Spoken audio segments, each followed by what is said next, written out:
2026 টি-20 world cup কে হবে player of the tournament. তো আমি অনেক হিসাব নিকাশ করে কিন্তু একটা লিস্ট তৈরি করেছি।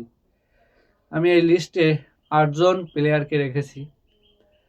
তো 8 নম্বর প্লেয়ার হিসেবে থাকছে সঞ্জু স্যামসন। তিনি টি-20 বিশ্বকাপে 4টি ম্যাচ খেলেছেন, রান করেছেন 232, স্ট্রাইক রেট ছিল 201। এরপর থাকবে 7 নম্বর অবস্থানে টিম শেফার্ড। নিউজিল্যান্ডের ওপেনার ব্যাটসম্যান। 8 ম্যাচে তিনি করেছেন 274 রান, স্ট্রাইক রেট ছিল 161। 6 নম্বরে থাকবেন ভ্যান শাকোয়েক।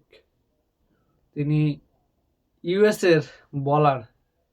মাত্র 4 ম্যাচে কিন্তু 13টি উইকেট তুলে নেন।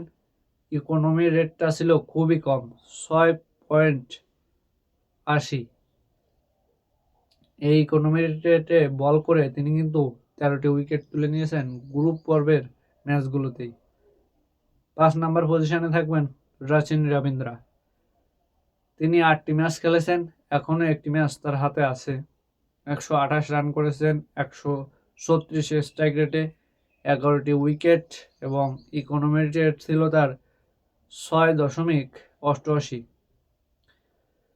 নাম্বার 4 থাকবেন এডেন মার্কারাম। 8 ম্যাচে 286 রান, 165 স্ট্রাইক রেটে, একটি উইকেট, 7.48 ইকোনমি রেটে। নাম্বার 3 থাকবেন লুঙ্গি এঙ্গেডি।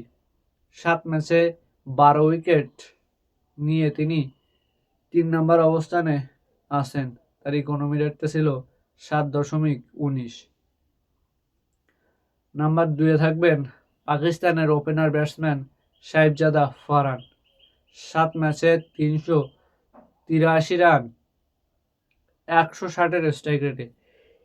তার এই 383 রান কিন্তু একটা সিঙ্গেল এডিশনে টি-20 ওয়ার্ল্ড কাপের সর্বোচ্চ।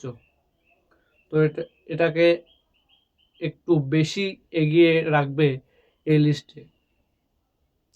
নাম্বার 1 অবস্থান করছেন ইংল্যান্ডের অলরাউন্ডার উইল জ্যাকস।